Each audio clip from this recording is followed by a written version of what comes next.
Miss Julia Speaks Her Mind by Anne B. Ross. Copyright 1999 by Anne B. Ross.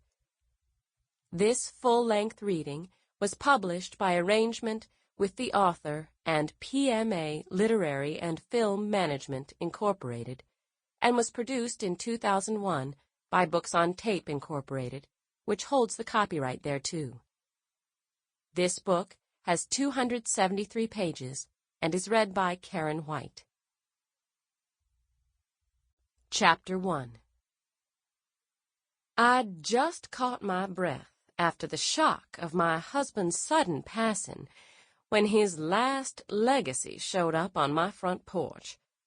We'd buried Wesley Lloyd Springer some few months before that hot, still morning in August, and I hoped I was through signing forms and meeting with lawyers and shuffling through various and sundry legal papers. I declare, this business of dying has more legal aspects to it than you would think. The deceased never knows what you have to go through to get his affairs in order, and Wesley Lloyd's were in as much order as they could get. I thought. Lord, it was hot that morning, and I recalled again how Wesley Lloyd had always put his foot down about air conditioning the house, even when the Conovers had theirs done. Central air, too. Wesley Lloyd said it was a waste of money, and besides, fresh air was good for us. He felt that way only at home, though, because his office at the bank was kept cool enough for the three-piece suits he wore day in and day out.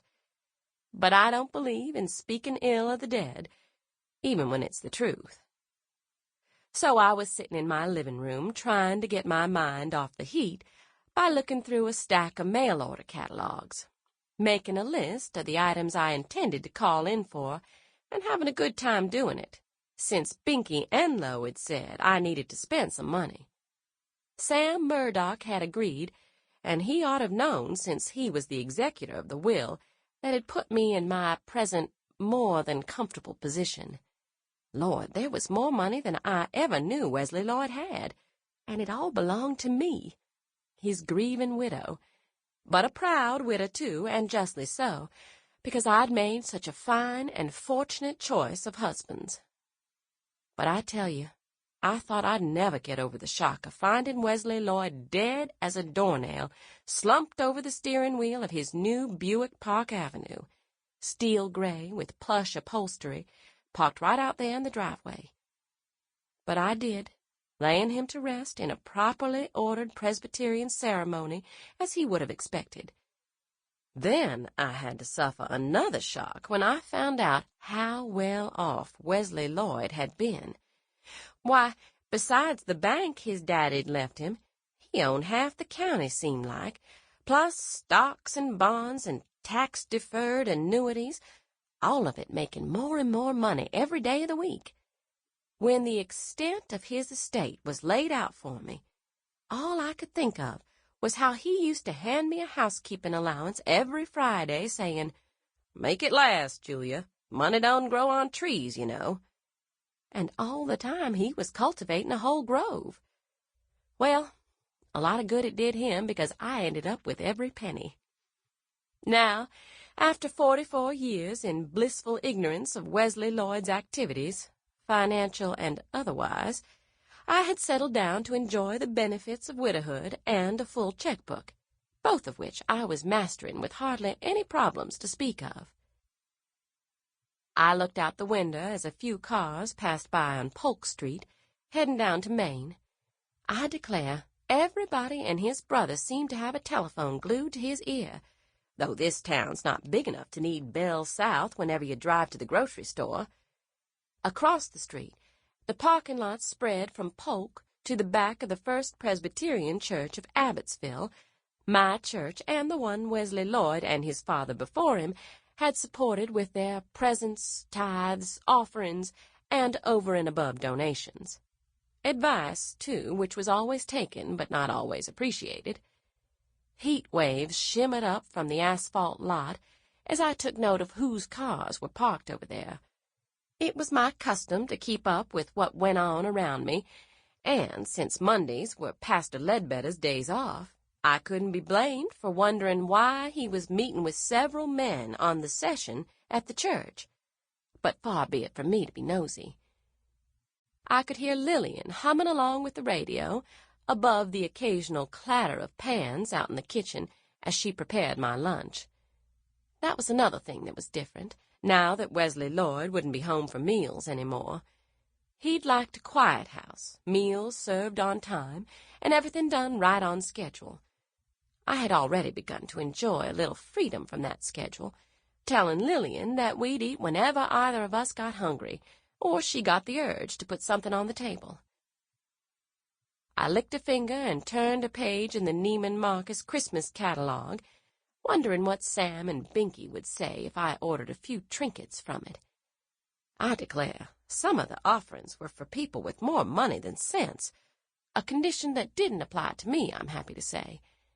I expect, though, that any number of people would have said it did, if they'd known the full extent of Wesley Lloyd's prudence and foresight. However, his prudence and foresight hadn't taken heart attacks into account. I knew as sure as I was sitting there he never intended to leave me in charge of everything he owned. I knew it as soon as Pastor Ledbetter came sidling up to me not 2 days after laying Wesley Lloyd to rest, telling me he knew I'd want to honor Mr. Springer's last wishes, even if they'd never gotten written down. That was the first I'd heard that Wesley Lloyd had planned to make the First Presbyterian Church his main beneficiary, with Pastor Ledbetter and a member of the session as trustees who doled me out an allowance every month. And speaking of which, you wouldn't believe the phone calls and circulars and brochures and letters on embossed stationery that had come to me from investment counselors, financial advisors, estate planners, and you name it, wanting me to turn my assets over to them. It didn't matter if it was a church, a college, a charity, or a businessman in an office. They all knew what was in my best interests. If I'd just let them take care of everything, I would be assured of an allowance dribbled out every quarter throughout my lifetime. Well, I'd been on an allowance for 44 years, thank you, and having it all was better. I reached over to close my wine velvet drapes against the morning sun streaming through the window. You have to watch that the sun doesn't fade your orientals, and shifted in my chair to move out of the glare. A hairpin slid down my neck, and as I tucked it back in, I recalled how Velma had started talking during my last appointment, paying no attention to the business at hand, which was giving me a permanent. It had just made me sick when I saw what she'd done. She said the curl would loosen up when it was washed, and besides, my hair was real fine, and I ought to know that hair texture changes with age. And was I taking any medication that would react with the solution? I declare, I wish just once in her life the woman would admit to a mistake and not blame me or my hair for coming out looking like a Brillo pad. But some things you just have to live with, like frizzy hair, and no children to comfort you in your old age, both of which can make you want to bury your head and cry.